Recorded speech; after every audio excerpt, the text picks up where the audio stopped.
Popcorn planet. સાંભળો વાર્તા સારાસ મજાની. નમસ્તે બાળમિત્રો, પોપકોર્ન પ્લેનેટ પર તમારું સ્વાગત છે. આજની આપણી વાર્તા એક ખૂબ જ સુંદર અને લીલાછમ જંગલની છે.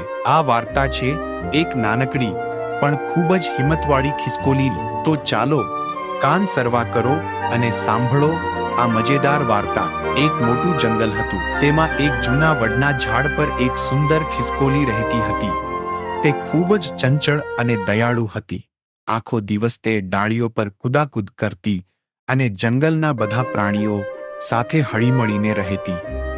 એક દિવસ જંગલમાં અચાનક ખૂબ જ ભયાનક વાવાઝોડું આવ્યું. જોરજોરથી પવન ફૂંકાવા લાગ્યો અને કાળા વાદળો છવાઈ ગયા.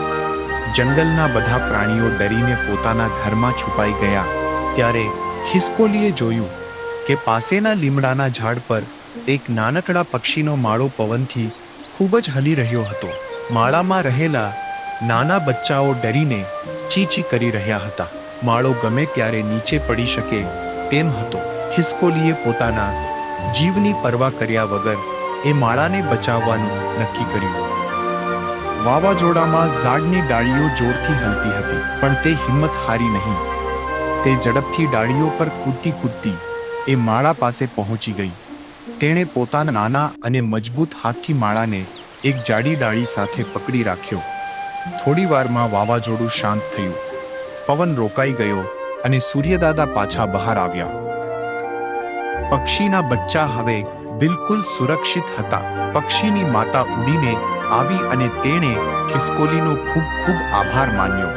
જંગલના બધા પ્રાણીઓ બહાર આવ્યા અને તેમણે ખિસકોલીની આ બહાદુરીના ખૂબ વખાણ કર્યા. તો બાળમિત્રો, આ વાર્તા પરથી આપણને શું બોધ મળે છે?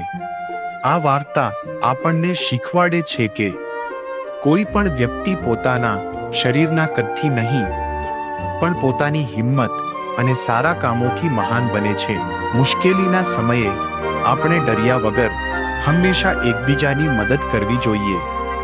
જો તમને આ વાર્તા ગમી હોય તો આપણા આ પોપકોર્ન પ્લેનેટ વિડીયોને લાઈક કરો, તમારા મિત્રો સાથે શેર કરો અને ચેનલને સબસ્ક્રાઇબ કરવાનું ભૂલતા નહીં.